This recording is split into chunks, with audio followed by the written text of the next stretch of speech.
So before you dive headfirst into the world of modeling, here are some crucial things that I wish people told me before I started modeling.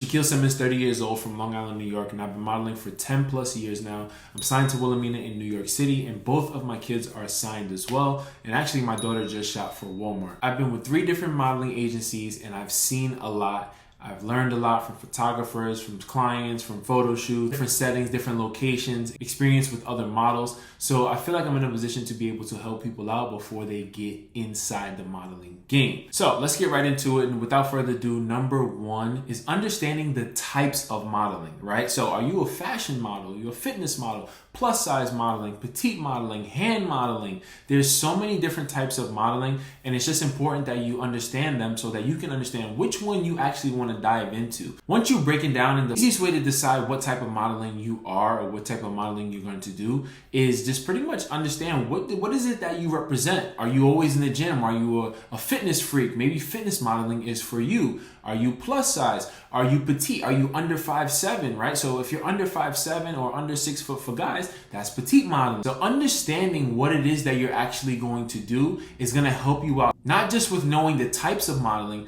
but knowing the types of agencies that represent this type of modeling. And that's going to help your research. So once you figure out the type of modeling that you're going to do, you can Google and you can research a little better. You can Google and you can research and define more and find more modeling agencies that represent your exact niche. It's super important to know the type of modeling you're going to go to, and this is going to come based on your interests, your goals, your body type. This is how you're going to define your niche, and you're going to be able to find an agency that represents someone in your niche. So number 2, the reality of rejection. Listen, this is a super competitive industry, and the reality is 90 to about 95% of the things that you audition for or you submit to are going to get rejected. It's a part of the game. It comes with it. But I always tell people, develop that thick skin early on so that you know that this is just a game. The more rejection you get, the better you're getting. The more you lose, right, the more you learn. So change those losses into lessons, right? It's never a L. It's never a loss. It's a lesson that comes from it so that you can become better, so that when you submit to the next job or submit to the next audition or casting, you can submit a better version of yourself. For me, when I first started modeling, I was in the fashion industry and fashion modeling world. But with my size and my athletic background, I had broad shoulders. I was in college, playing in my prime basketball college years, always working out, always lifting.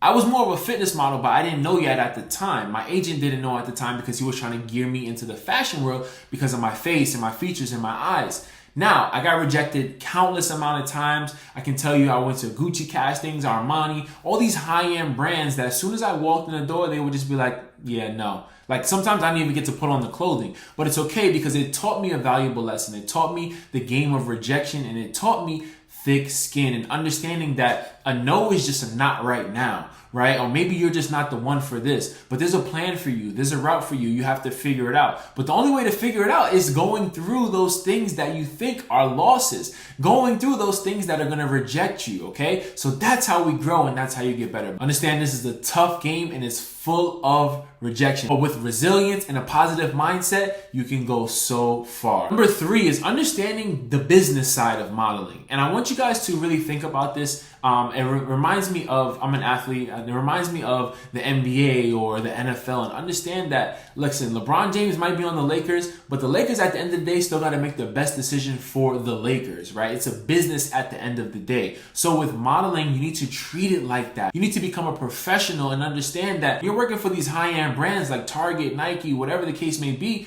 This can become a consistent client if they see your level of professionalism and it resonates with them, if they see that you understand that this is a business and not just a photo shoot. With that comes networking, building a portfolio, understanding contracts. There's so many things that come into it. With networking specifically, make sure when you're at castings or auditions or you're out in public, you're friendly and open-minded and open to talk to and easy to talk to, right? You never know who's in the room, and you never know who can put you in a better position or can help you out on the long run. So always network and always talk to people. Your network is your net worth.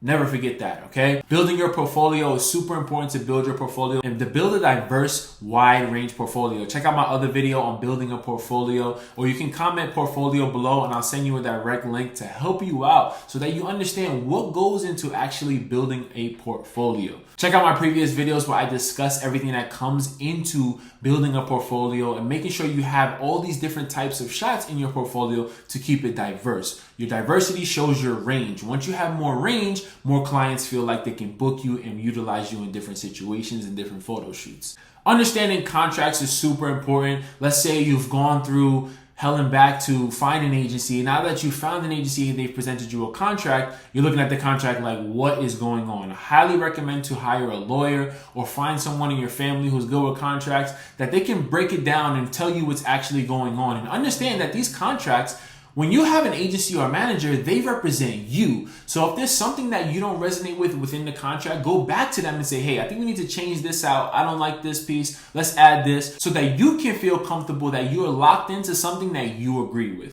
So all of these things come into play when we talk about modeling as a business and not just taking photos. Number 4, last but certainly not least, taking care of yourself. I cannot stress this enough. Listen, if you want to be a model, understand that you're a model, right? And people are going to look at you like you're the model. You are the representation, I don't want to say of the perfect thing, but you are the example of what it is to be, right? Whether that's be for a product or for some type of service, whatever the case may be, you need to represent that in front of the camera and outside of the camera. So make sure you're getting a manicure and pedicure monthly. Make sure you develop a nice face routine. Make sure you're in the gym and frequently working out and exercising. Even if you're not a fitness model, you want to be in shape. And also, you never know when you get to set, they might be asking you to do something that calls for some physical activity. So it's always best to be prepared. And aside from that, make sure your mental is on point, right? Make sure you're working on your mental health. Talk to those that you need to talk to. Meditate, do yoga, so that you make sure you have some mental clarity, because if you're good, you're able to provide and do other things for everyone else.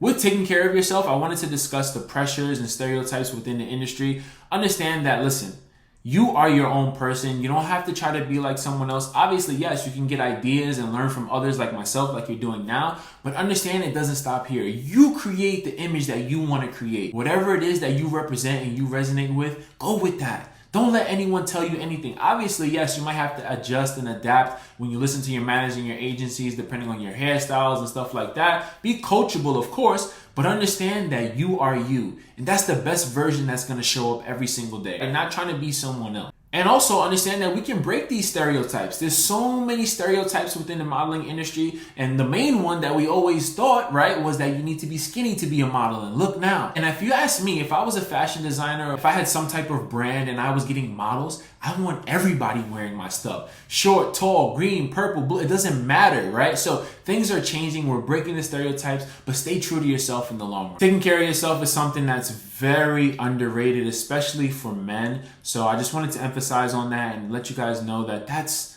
the sauce right there. Really taking care of yourself and making sure that you're in a good position, right? Once your mental health and your physical health and your emotional health and your spiritual health, if that is you, is all intact, then you can start to do other things and start to expand. So I hope that helped you guys. Number 1, understanding the types of modeling and understanding the niche that you're going to exactly fit into. Number 2, the reality of rejection and understanding early on that this is a tough industry. You're going to get rejected. It's part of the game and it's only going to make you better. Number 3, the business side of modeling, taking the mindset outside of just taking photos and understanding that there's some financials and there's some logistics that go into this. So it's important for us to take it serious and take these photo shoots and take building our portfolio and networking serious, because you never know what can change the landscape for you and your career. And number 4, last but certainly not least, taking care of yourself, right? This is something that's very important, guys. And once we take care of ourselves, everything else starts to fall into place. But as always, I'm going to encourage you guys as aspiring models